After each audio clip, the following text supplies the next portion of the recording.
The Trojan War is a very important thing in Greek mythology. It's like the ultimate showdown in Greek mythland. Not just a couple of guys duking it out, but a full-on 10-year epic party of chaos, straight out of Homer's Iliad. So, the city of Troy, right? It's got this king Priam dude and Queen Hecuba. They're like the cool parents everyone wishes they had, except they have 100 kids. Yup, 50 sons and 50 daughters. Talk about a full house. Their eldest, Hector, is basically the Stan of Troy. Super brave, totally honorable, and all about defending his home. He's got a serious love for his wife Andromache, and their kiddo, Astyanax.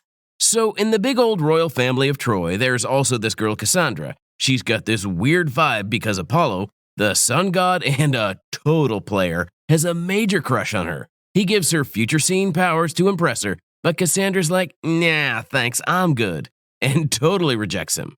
Burned, Apollo goes full sour grapes and curses her so that no one believes her prophecies. It's like having the best gossip, but everyone thinks you're making it up. Then there's Paris, the third wheel in this legendary sibling trio. He's got a backstory straight out of a drama series. Before he was born, his mom Hecuba gets this spooky prophecy that her kid will be the reason their city goes up in flames. Talk about being doomed.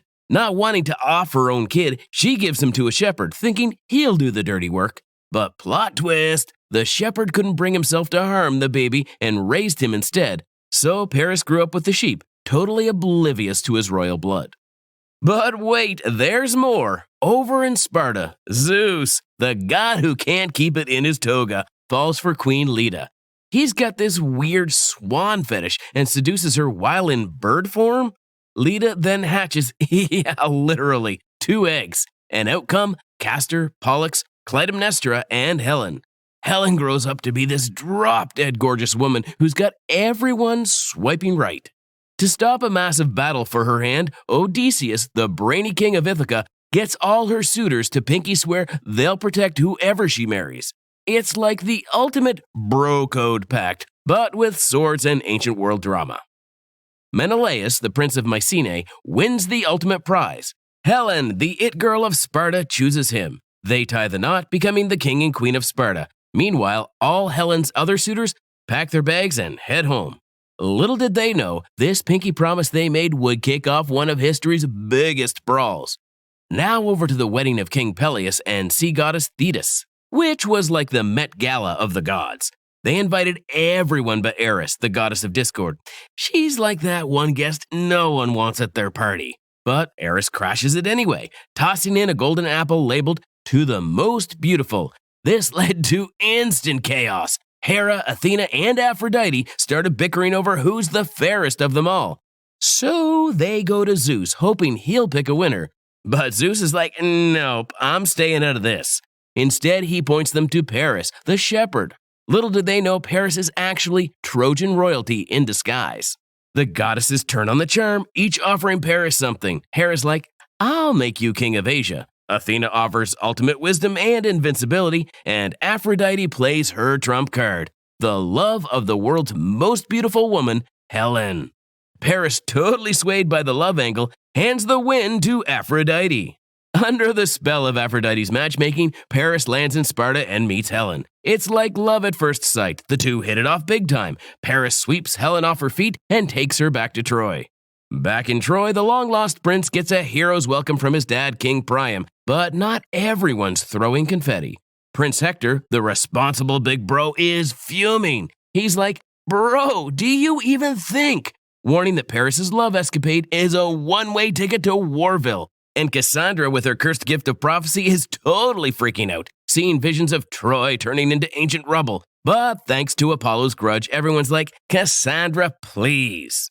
Meanwhile, in Sparta, Menelaus comes home to find his queen has bailed with Paris. He's beyond furious. It's like someone stole his prized trophy. Burning for revenge, he calls up his big bro, Agamemnon. Remember that oath all of Helen's exes made? Yeah, it's payback time. They rally the Greek squad at Aulis, prepping for an all-star war against Troy. Leading the pack is Agamemnon, and among the warriors are Achilles, the demigod tank, Patroclus, his ride-or-die cousin, Ajax, the human wrecking ball, Philoctetes, the buddy of Hercules, rocking Hercules' bow, cunning Odysseus, soothsayer Calchas, braveheart Diomedes, and, of course, the scorned hubby Menelaus. Now let's zoom in on Achilles, the superstar of this Greek lineup. Son of the sea goddess Thetis and King Peleus. Zeus and Poseidon were totally into Thetis, but a prophecy freaked them out. Her son would be greater than his dad, so they set her up with Peleus instead. Talk about divine matchmaking gone weird. Thetis wasn't thrilled with the whole mortality thing for her kids, so she tried a rather extreme method of saving them by tossing them into the hearth. But when it came to Achilles, King Peleus was like, "No way, not this one," and saved him. As Achilles grew up, Thetis really started to dig her son, but was super scared of losing him because, well, mortals don't last forever. So she comes up with a wild plan. She dips Achilles in the river Styx, the ancient world's version of a superhero power-up, making him nearly invincible. But oops, she forgot about his heel, which she held onto during the dip. That spot remained mortal-level vulnerable. Thetis, the overprotective mom, then sends Achilles off to Chiron, the centaur, for some all-around education, hunting, warfare, and even the arts. But when it's go time for the Trojan War, Thetis plays a sneaky card.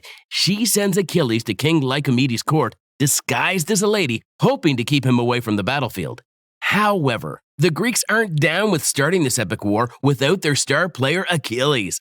They send a messenger to fetch him, but no luck. Odysseus, with his crafty brain, comes up with a plan. He rocks up to Lycomedes' palace dressed as a merchant, bringing jewels and a weapon. While all the girls go for the bling, one lady picks the weapon. Bingo! It's Achilles. Odysseus gives him the pep talk, and Achilles is ready to fight. But there's a twist. The Greeks get stuck at Aulis. No wind to sail to Troy. Turns out they need to appease Artemis, the goddess with a flair for drama. Agamemnon, the Greek commander, gets his daughter Iphigenia to come over, tricking her with a fake wedding setup, with her soon-to-be hubby being Achilles. Plot twist, it's not a wedding altar, it's a sacrificial one. Agamemnon, heart heavy as lead, sacrifices his daughter. Grim. But it gets the job done. Artemis is cool again, and the winds start blowing. Off to Troy they go. When the Greek squad finally landed at Troy, they kicked things off with some initial scuffles. But then they decided to cut to the chase with a one-on-one duel, Paris versus Menelaus. The stakes? If Paris wins, Helen stays in Troy and the Greeks pack their bags. If Menelaus wins, Helen hops on the next ship to Greece. So Hector and Odysseus get the battlefield ready. It's like the ultimate showdown. Just as Menelaus is about to take Paris down, Aphrodite, the goddess of love and matchmaking, whips up a thick, sneaky fog. Poof! Paris vanishes from the battlefield and reappears in his cozy Trojan bedroom. No winner, no loser. The duel's a total washout. And guess what? The war goes on. But then, boom! A nasty plague hits the Greeks. Desperate for answers, they turn to Calchas, their go-to seer. Shaking in his sandals, Calchas spills the beans. It's all because of their boss, Agamemnon. He ticked off Apollo by snagging Chryseis, a priest's daughter. The solution? Agamemnon's gotta send her back home to daddy. Agamemnon, grumbling and grouchy, agrees, but he's not letting this slide without a trade-off. He demands Briseis, Achilles' prized captive, as a replacement. Achilles, furious and feeling betrayed, throws a major fit. He even challenges Agamemnon to a duel, but ends up just giving up Briseis. Feeling utterly disrespected, Achilles throws in the towel and decides to sit out the rest of the war. With Achilles on the bench, the Greeks start losing their edge. The Trojans, smelling blood, push the Greeks back, even threatening to torch their ships. It's like the Trojans hit a power-up and the Greeks are on the ropes. Seeing his army in deep trouble, Agamemnon tries to patch things up. He offers to give Briseis back to Achilles, hoping to get him back in the game. But Achilles, still nursing his wounded pride, is like, "No way, I'm done." He's so over it, he's ready to pack up and head home. The Greeks are left scrambling without their star player, and the war just gets more intense. Welcome to Ancient Drama 101, where pride, plagues, and power plays rule the day. As the Trojan War rages on, Achilles' troops and his buddy Patroclus watches the Trojans start gaining ground. Patroclus, seeing the situation getting dicey, comes up with a plan. He asks Achilles if he can jump into the fray wearing Achilles' own armor. The idea? trick the Trojans into thinking Achilles himself is back in action. Achilles, still sulking, says, go for it. So, Patroclus, decked out in Achilles' warrior bling, dives into battle, and boy does it work. The Trojans, thinking the big man himself has returned, beat a hasty retreat back to Troy.